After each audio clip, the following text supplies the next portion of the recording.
गुरु प्यारी साध संगत जी, आज फिर से एक सुंदर सी साखी आप सभी को सुनाने जा रही हूँ। गुरु प्यारी साध संगत जी, आज की जो साखी है वो उन लोगों के बारे में है जो बहुत जल्दी किस्मत को दोष देते हैं, चाहे वो खुद की हो चाहे किसी और की क्यों ना हो। कुछ भी अच्छा हो जाएगा बड़ी जल्दी कहते तेरी किस्मत तो बहुत अच्छी है, और फिर कुछ बुरा हो जाएगा तो कहेंगे ये तो तेरे कर्मों का फल है। तो बहुत जल्दी वो लोग जजमेंटल हो जाते हैं, कुछ भी बोल देते हैं, लेकिन वो ये नहीं जानते कि हमारे जीवन में जो भी हो रहा है वो हमारे कर्मों का हिसाब है। हमारे कर्म जो हम कर चुके हैं उनके ही फलस्वरूप हमारे जीवन में जो भी घटना घटती है, चाहे वो अच्छी हो चाहे वो बुरी हो, हमारे कर्मों के हिसाब से ही घटती है। चाहे वो कर्म पुराने जन्मों से रिलेटेड हो या फिर इस जन्म से रिलेटेड हो। तो आइए गुरु प्यारी साध संगत जी, सुनते हैं आज की ये सुंदर सी साखी। एक समय की बात है, एक छोटे से गांव में एक बूढ़ा किसान अपने इकलौते बेटे के साथ रहता था। उनके पास एक छोटा सा खेत का टुकड़ा, एक गाय और एक घोड़ा था। एक दिन उनका घोड़ा कहीं भाग गया। उन लोगों ने घोड़े को ढूंढने की बहुत कोशिश की, पर घोड़ा कहीं नहीं मिला। किसान का बेटा बहुत दुखी हो गया। बूढ़ा किसान जो था उससे पड़ोसी मिलने के लिए आए। गांव वालों ने किसान को सांत्वना देने के लिए कहा, ईश्वर आपके प्रति बहुत कठोर है, ये तो आपके साथ बहुत बुरा हुआ। किसान ने शांत भाव से जवाब दिया, ये निश्चित ही भगवान की कोई ना कोई कृपा है। लोग सोच रहे थे कि कैसा इंसान है कि इतनी विपरीत परिस्थिति में, नहीं कि दुख में भी कह रहा है कि भगवान की कृपा है। कैसे दुख की घड़ी कोई भगवान की कृपा कह सकता है, क्योंकि कृपा में तो भलाई छुपी होती है। गुरु प्यारी साध संगत जी, फिर 2 दिनों बाद घोड़ा वापस आ गया, लेकिन अकेला नहीं, 4 अच्छे शक्तिशाली जंगली घोड़े भी उसके पीछे पीछे आए। इस तरह से उस बूढ़े किसान के पास 5 घोड़े हो गए। बहुत ही पहले जैसे भाव से, जैसा कि वो उसका पहला भाव था, अभी भी उसी भाव से भगवान का शुक्रिया अदा करते हुए उस बूढ़े किसान ने कहा, निश्चित रूप से ये भी भगवान की कृपा है। उसका बेटा बहुत खुश हुआ। दूसरे दिन उसने एक जंगली घोड़े को जांचने के लिए उसकी सवारी की, लेकिन घोड़े से वो गिर गया और उसका पैर टूट गया। पड़ोसियों ने अपनी बुद्धिमानी दिखाते हुए कहा, ये अच्छे घोड़े नहीं हैं, वो तो आपके लिए दुर्भाग्य लेकर आए हैं, आखिरकार आपके बेटे का पैर टूट ही गया ना। तो गुरु प्यारी साध संगत जी, हमारे जीवन में भी ऐसे लोग होते हैं जो आसपास कुछ अच्छा हो जाए तो कहते हैं हाँ तेरी तो किस्मत अच्छी है, कुछ बुरा हो जाए हमने तो कहा था ना, तू तो है ही मनुष्य, तेरी तो पैर ही ऐसे हैं, इसके तो पैर ऐसे हैं, इसकी तो किस्मत ऐसी है, इसका तो माथा ऐसा है। मतलब उसको कोसना शुरू कर देते हैं और अपने आप को बहुत इंटेलिजेंट दिखाते हैं कि हमने तो कहा था ये चीज़ तो तेरे लिए बुरी साबित होएगी होएगी, हमें तो पता था। अपने जीवन का आगे का पीछे का कुछ अगले पल का चाहे भरोसा ना हो, लेकिन दूसरों के बारे में भविष्यवाणी करते फिरते हैं ऐसे लोग। फिर गुरु प्यारे साध संगत जी, क्या होता है कि किसान जवाब देता है कि ये सब जो है ये मेरे परमात्मा की ही कृपा है। अब कुछ दिनों बाद राजा के अधिकार में जो गांव था वो किसान का गांव था। उस गांव में आवश्यक जो सेना में सैनिकों की भर्ती होनी थी।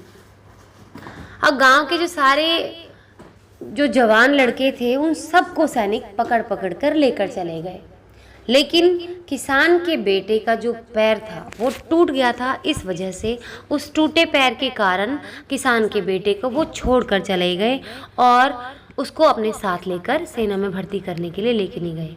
कुछ दिनों बाद पता चला कि जितने भी नौजवानों को सेना में भर्ती किया गया था, युद्ध में लड़ते लड़ते सबकी मौत हो गई।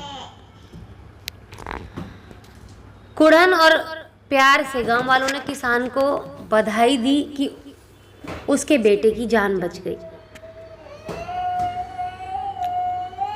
एक तरफ तो उन्हें कुड़न हो रही थी कि हमारा बच्चा चला गया, और एक तरफ जलन भी हो रही थी कि गांव किसान का बेटा बच गया है।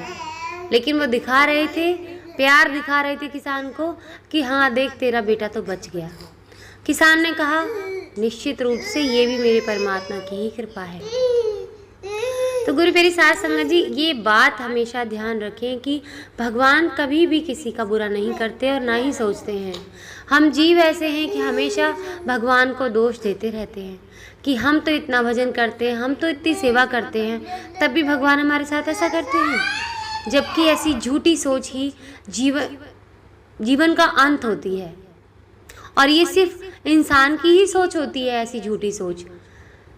भगवान पे विश्वास, दृढ़ता और धैर्य हमें रखना चाहिए। हमारे जीवन में जो भी होता है वो सब हमारे कर्मों के हिसाब से होता है, चाहे अच्छा हो चाहे बुरा हो, ये हमारी सोच है। गुरु प्यारी साध संगत जी, किसान के जीवन में कितने उतार चढ़ाव आए और लोग उसको बार बार बोलते रहे, बुरा बोलते रहे, अच्छा बोलते रहे, लेकिन वो हर हालात में पॉजिटिव रहा, सकारात्मक अच्छी सीधी सोच रखी उसने अच्छाई को भी वैसे ही स्वीकार किया जैसे कि उसने अपने जीवन में दुख को स्वीकार किया। उसने सुख और दुख को बिल्कुल बराबर तौल के रखा। न सुख के आने का उसने जश्न मनाया और न दुख के आने का उसने रोना पीटना मनाया। बस उसके मुंह पर एक ही बात थी कि जो भी किया है मेरे रब ने किया है और ये उसकी ही कृपा है, और कृपा ऐसी जिसमें मेरी भलाई छुपी है, क्योंकि कृपा में तो भलाई छुपी होती है ना। ये बात गांव वालों को बाद में समझ आई, जब किसान की एक ज़िंदगी पूरी हो गई। नहीं तो वो किसान को जीने ही नहीं दे रहे थे। कभी कहते कि तेरी किस्मत खराब है, कभी कहते कि तेरी किस्मत बहुत अच्छी है, कभी कहते कि तेरे साथ ये जो घोड़े आ गए हैं तो तेरा दुर्भाग्य लेकर आए हैं। पहले उन्हीं घोड़ों को देखकर वो जल रहे थे कि इसका कितना भाग्य तेज है, फिर खुश होने लगे कि उसके बेटे का पैर टूट गया। उन घोड़ों में तो लालच छुपाई, उन लोगों का लालच छुपा था कि काश हमें भी ऐसे घोड़े मिल जाते, इसलिए बार बार किसान से जल रहे थे, और फिर खुश हो गए जब पैर टूट गया। लेकिन सबसे ज़्यादा दुख की घड़ी तब आई जब उनके खुद के लाल चले गए। किसान के बेटे के पैर टूटने पर उन्होंने बहुत खुशी मनाई थी कि देखा 5-5 घोड़े ले लिए तो क्या हुआ, बेटे का पैर तो टूट गया। इससे उन्हें बड़ी संतुष्टि आई। कहते हैं ना कि इंसान ऐसा है आजकल का कि अपने दुख से दुखी नहीं है, दूसरे के सुख से ज़रूर दुखी होता है वो। तो किसान के सुख से वो दुखी हुए, लेकिन जब किसान पर दुख आया उसको देखकर वो इतने खुश हो गए कि चलो अब तसल्ली तो है, 5 घोड़ों का मलाल तो नहीं है। अब हमें ये तो रहेगा कि हाँ 5 घोड़ों की वजह से बेटे का पैर टूटा, हमारे बेटे का पैर तो नहीं टूटा। अब इस बात से उन्होंने तसल्ली कर ली। लेकिन जब किसान का बेटा बच गया और उन सबके लाल चले गए, उन्हें धक्का लगा और उसके बाद सबके मुंह बंद हो गए। फिर भी कुछ लोग ऐसे थे जो इस बात पर भी जल रहे थे अंदर से कि किसान का बेटा कैसे बच गया।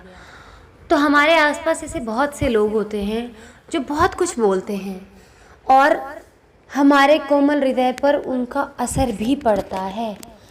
तो हमें अपने दिल को और दिमाग को बिल्कुल किसान की तरह ट्रेन करना है, समझाना है कि जो हो रहा है सब उसकी कृपा से हो रहा है।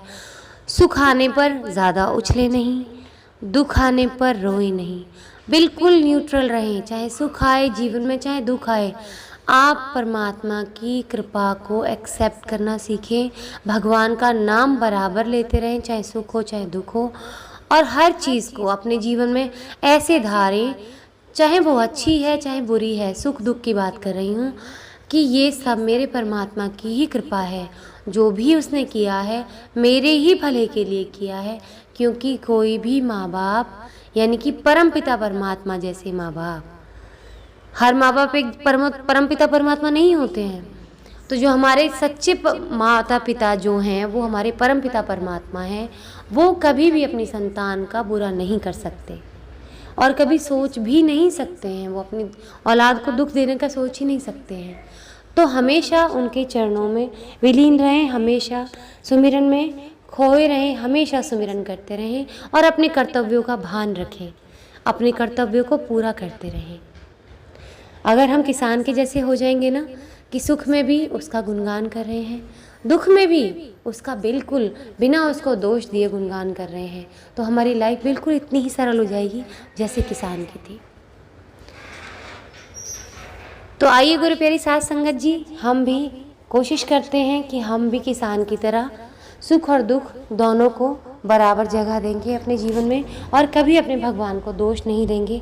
हमेशा यही मानेंगे कि ये सब जो हो रहा है हमारी भलाई के लिए हो रहा है। आज इसी के साथ इस सुंदर सी साखी को यही समाप्त करना चाहूँगी। मिलती हूँ आपसे अपनी अगली वीडियो में नई साखी के साथ। तब तक के लिए खुश रहें, सुमिरन करते रहें, सच्ची सेवा करते रहें।